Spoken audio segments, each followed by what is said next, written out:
Here's today's In Touch devotion. Today's scripture reading is John chapter 13, verses 3 through 15. Jesus, knowing that the Father had given all things into his hands, and that he had come forth from God and was going back to God, got up from supper and laid aside his garments, and taking a towel, he girded himself.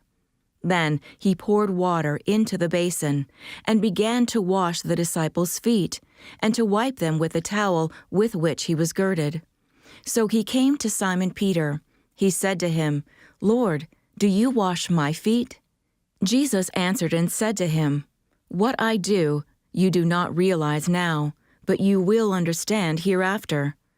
Peter said to him, "Never shall you wash my feet." Jesus answered him, "If I do not wash you, you have no part with me." Simon Peter said to him, "Lord, then wash not only my feet, but also my hands and my head."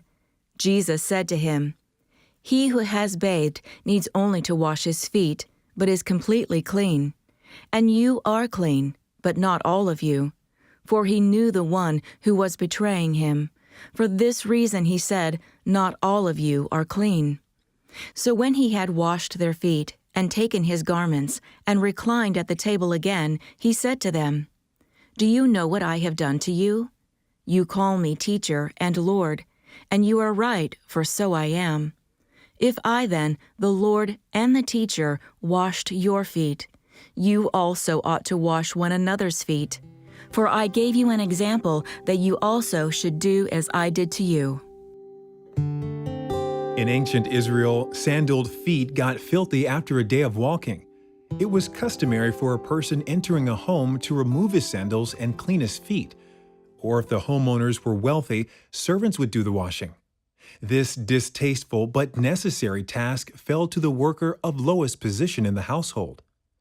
Imagine the disciples' surprise when the Son of God put himself in the role of a lowly servant and knelt to clean their feet. The need for such a service was great, but not one of them offered to do it. Jesus did more than fill a need. He offered an object lesson explaining, "I gave you an example that you also should do as I did to you." Jesus desires that we be willing to humble ourselves to serve others. He is looking for men and women who will ignore pride, position, and power in order to do whatever must be done, wherever it needs doing, and for whoever requires assistance. Jesus performed this humble act of service the day before his trial and crucifixion. Yes, he washed dirty feet, using the same hands that would be pierced by nails. He took the time to show us that every task God gives us, no matter how lowly, is important to his kingdom.